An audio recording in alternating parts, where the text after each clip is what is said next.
So let's get them to be educated. It's just that people, put fear. And that fear is, orchestrated by these politicians in order to keep people in subjugation and poverty. But the moment people are enlightened, because Bible says you shall know the truth, and the truth shall set you free. The moment Nigerians know that this structure is not working, and we cannot make progress with this structure, let's get Nigeria working again by allowing the structure to be easy. Let people begin to run at their own level. So at this point now, is it the politicians or the people? I think it's the politicians. When they get into power, they become a stumbling block and misinform the populace. So, but some of us now must engage in vigorous advocacy to get them to know that it is going to be to your own advantage to have a Nigeria that is working. That these guys have an agenda.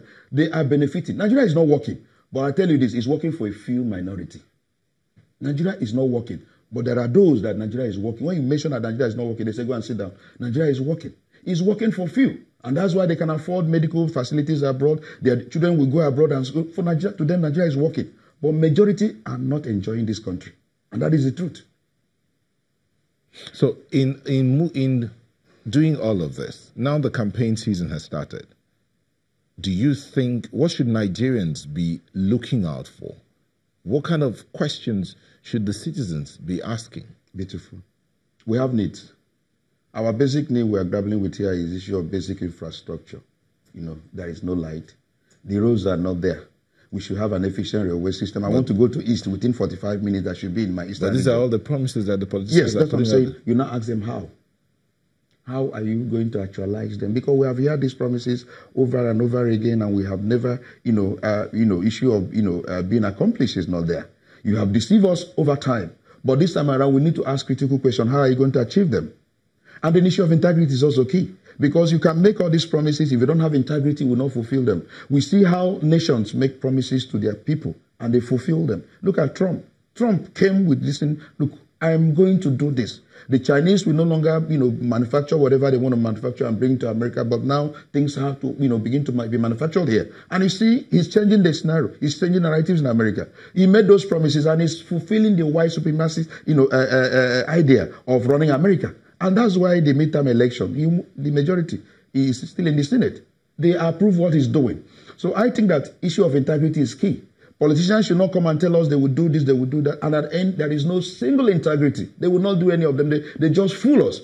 But now Nigerians are becoming wiser. Now they have realized that they can use their mandate now to actualize their choices. It happened in 2015.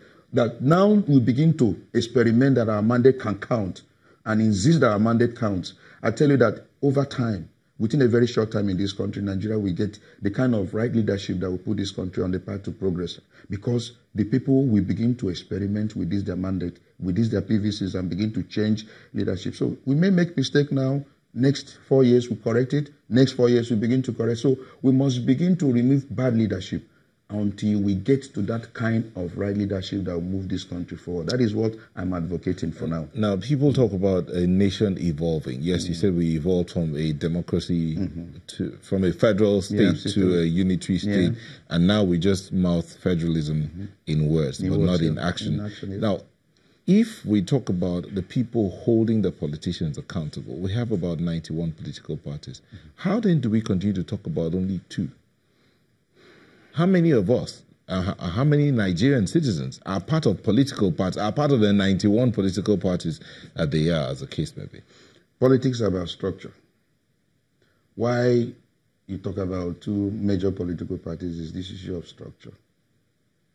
For you to win election in this country, you must have structure all over the country. The constitutional requirement for you to be the president, 2/3 of 36 states. 25% at least in 2/3 of the entire 36. And so if you don't have your political party spread across and length and breadth of this country, and you want to be the president of this country, it's nearly impossible for you to actualize that. And so these 2 political parties are loaded, monetarily, financially.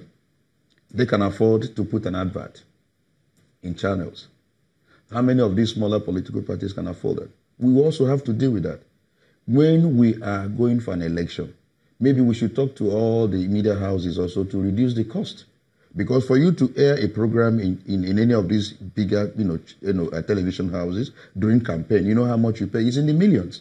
Especially, it's done in hour. But I think that what we should do now is, let's agree. during political, let's give even the smaller political parties the opportunity also to air their program, air their campaign, and reduce the this and another. That's the way it's done in other countries. But we concentrate on these two political parties because they are very rich, they are loaded, they have spread, they can advertise, they can have, wider spread with all the media, houses. So we must also do this thing rightly by encouraging all other political parties to have access to media, coverage so that we can begin to understand their programs. There are political parties that have good programs, good candidates, but they don't have the spread. And why do they not have that spread? They don't have the money even to pay for some of these adverts and others. So let's begin to change some of these laws, in order to get other political parties also to be noticed. That's what I'm saying. The question I asked you was the members, Nigerian citizens, being part of political parties. Yes. The issue is that most Nigerians would like to identify with the major political parties that have structure. And that is the reality. That's why even today, the two political, the candidates that have actually given you the policy document are PDP, and APC. I don't know whether others have done theirs before now, but this campaign started on Sunday. The first political party to unveil their policy document was APC on Sunday. Then Article Promise on Monday. That was yesterday. And so the other political parties are not... No, they have launched. Do you know that the presidential candidate, obviously, has launched hers? Was before the campaign was lifted. She started before the journey. So I'm saying that, the two major political parties have now unveiled their policy document. I also understand that even Moralu, Kingsley has also unveiled his document, but it didn't receive much publicity the way that APC and PDP documents are. Because Nigerians are looking at these two people. Beautiful. So what we're saying is that we must also give that opportunity to these smaller political parties. How about having all these candidates come up and talk about a debate? Now, that is also very important. Now, one thing is to reel out these documents, and tell us what you will do. We need a deeper reflection. We need a deeper insight. We need a deeper thought from those candidates, who are passionate about these things they want to do for Nigerians, how they will debate them. So if you don't come out for debate, Nigerians should be able to place you where you belong. Okay. Because we need to have you buy in. How passionate are you? We want to see you now, canvas for these things you have told us you're going to do. And people ask critical questions. Bani, we'll take a moment and go on a quick break. When we come back, we'll look at that issue of debate. How should it be? What kind of questions should be asked? And what should we expect from the candidates? We'll be back in a moment. Please don't go away.